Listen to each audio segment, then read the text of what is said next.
Hey MFM, my name is Rob. How do I keep my marriage and other relationships healthy when I work long hours?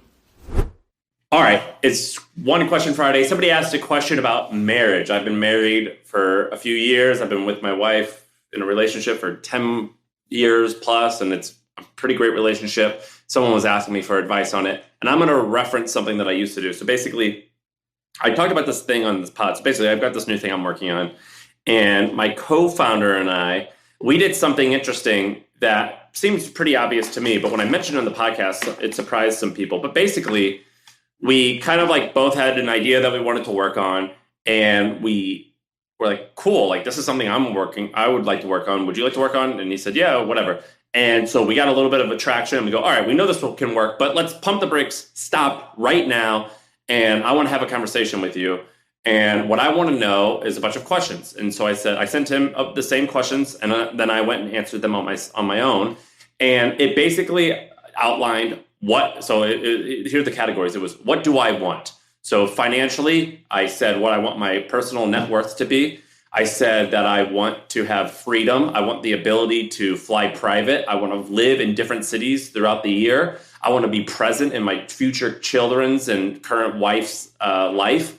Current wife, you know what I mean? I want to own a bunch of different real estate. I want fun and adventure.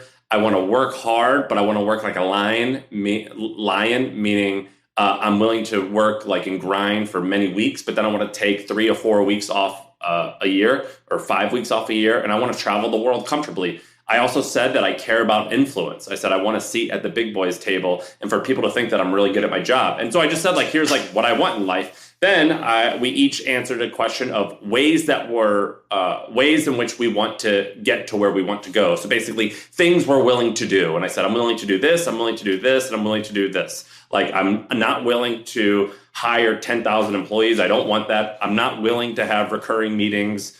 I'm not willing to do this or that. I am willing to work 80 hours a week. I am willing to put this first above every other project I have, things like that. And then finally, we said, like, here's what we want out of this business. We want to aggressively scale it, or that's what I said. I want to aggressively scale it. I want to hit $100 million in revenue in X amount of years. So anyway, really specific. And then he answered this on his own, and we came back together and we said, all right, let's see where we align and where we don't align, because I want to figure out right away if there's any deal breakers. And in fact, this is what I did when I sold my company. I said, HubSpot wanted to buy us, and they sent me a cold email and they go, hey, we want to talk about partnership. And I was like, I don't know what partnership means. Does that mean you want to buy us? Just tell me right away. And they said, yeah, we want to buy you. I said, cool. Here's a Google Doc, and I list out all the reasons why you don't want to buy us and where we stink.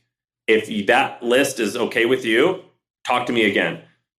And so they said, yeah, we're okay with everything on this list. None of it's that bad. And we said, all right, cool, let's keep talking. And so anyway, my point is I've learned with relationships throughout the years, particularly like marriages and business relationships and with my partner or HubSpot, you want to get the difficult conversations out the way early on, because that will literally save you a decade of heartache. And with my marriage, I did the same thing. This data is wrong every freaking time. Have you heard of HubSpot? HubSpot is a CRM platform where everything is fully integrated. Whoa, I can see the client's whole history, calls, support tickets, emails, and here's a task from 3 days ago I totally missed. HubSpot, grow better. So my wife and I, it sounds kind of lame because I don't want it to sound that my business is so important to me that it permutates into my marriage, but in a way it kind of does. But basically, 2 months or 3 months into dating, I was like, hey, just so you know, or maybe it was 6 months. I was like, just so you know, I see us going places and being together for a very long time and potentially marriage.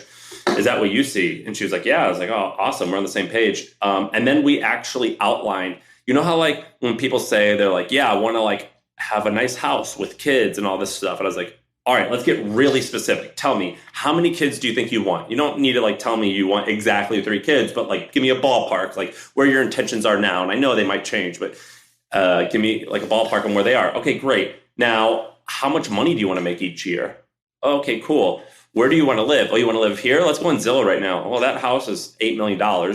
So let's work backwards to how we're going to afford that house. Great. So we understand like where we want to be or, financially. Let's talk about what we're willing to sacrifice in order to get that. And we listed out all those things. It's like, look, for my 20s, business is going to come before like relationships. So like meaning there's going to be a lot of times that I'm not going to be around when you need me, but that's because I'm going to be dedicating a lot of time in order to get this other goal that we have that we're going to have in our 30s, things like that. And so we really just outlined like very specifically where we wanted to be in 10, 20, and 30 years. And we did it exactly like a business where it was like, here's where we want to go specifically. Like, here's how much money we want, how many kids we want, the type of lifestyle we want, the type of family we want in our life. If we wanted to raise them religious or not religious, like all this stuff. And of course, we knew it will change as we grow and get more information. But anyway, we did that to get that hard stuff out of the way. Another thing that we do, which is like kind of lame, but you know how a company has OKRs, which stands for objectives and key results. And like you're supposed to set those quarterly. And annually, you have like an annual target and then like quarterly like benchmarks. We do that for our life. And so we have an adventure one. We have a like relationship one.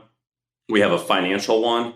And we have a physical fitness one where it's like, all right, here's what we want to do like for our health. Here's what we want the trips that we want to take. Here's what we want to be financially. Here's the ways that we want to like give back to our family and spend time with them. And we actually do these check-ins once a week. I use this journal that my friend started. Her name's Kat. It's called Best Self Co. And she's got this relationship journal. And for the longest time, we still do it, but we would meet once a week on Friday and we would document where we are, according to our goals. And it's pretty successful. So anyway, that's how I look at my marriage. I take it like I do two things that are kind of odd, but I think it works. We kind of operate it like a business. Of course, there's like, I remember when we were getting married, you have to like meet with the priest ahead of time. And we were like, yeah, we have the same values. We have the same this. And he was like, well, do you guys love each other? And we're like, yeah, dude, obviously, like, of course. So like, I want to acknowledge that like, this sounds like really regimented, but there's like all that love and the important stuff is totally obviously there. That's the most important thing. But like logistically, we do a really good job of like outlining what we want to achieve together as a family for the next quarter and the next year and the next 10 years. And then we do a really good job of like checking in weekly and monthly to discussing like, are we happy with how things are going? What do we need to change? And things like that. And I think it works really well. Like learning how to do having these conversations, that was actually kind of hard, but I think it works. So that's my tips for a successful marriage, but honestly, a successful any relationship. I've got a lot of relationships. Shaan and I, the less popular co-host of this podcast, him and I have had a relationship for 10 plus years now, and it's fairly harmonious. Well, it is very harmonious. A bunch of my coworkers I've worked with now for 6, 7, 8, 9, 10 years. So it mostly works pretty good. These types of check-ins and conversations. So anyway, that's my small amount of tips for having a good marriage.